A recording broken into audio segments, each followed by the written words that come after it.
Siksa kubur merupakan sebuah hukuman atau azab yang diterima kepada seorang hamba kafir yang selalu berbuat dosa selama hidupnya. Azab pertama kali dirasakan oleh ruh yang kemudian akan berlanjut dirasakan oleh jasad. Penyebab seorang hamba mendapatkan azab ternyata ada banyak. Apa saja itu? Yang pertama, suka mengadu domba.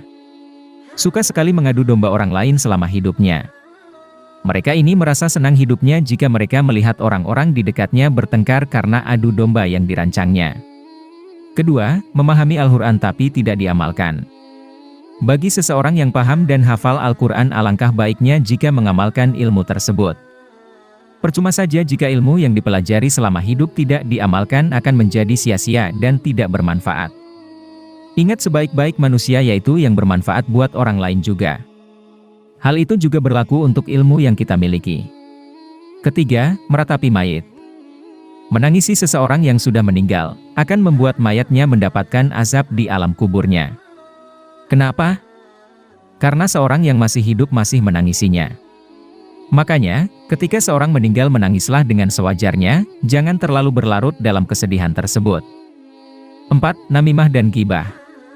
Berkata dusta dan membicarakan orang lain selama hidupnya, akan mendapatkan sebuah azab kelak di akhirat. Karena kedua hal itu juga larangan dari Allah yang jika dilakukan akan mendapatkan dosa dan juga azab. 5. Berzina.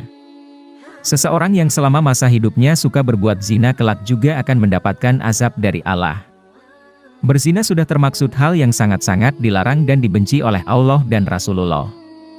6. Orang yang riba. Perlu diketahui bahwa orang yang gemar riba kelak akan mendapatkan azab dan pasti ditempatkan di tempat yang sesuai dengannya, yaitu neraka. Yang terakhir yaitu tidak bersih saat kencing.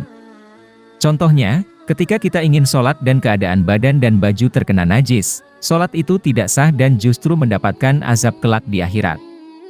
Maka ketika ingin beribadah, periksa terlebih dahulu pakaian dan diri kita apakah sudah bersih atau belum. Dari penyebab azab diterima seseorang di akhirat, semoga kita selalu diberikan perlindungan dari Allah Subhanahu wa Ta'ala. Amin.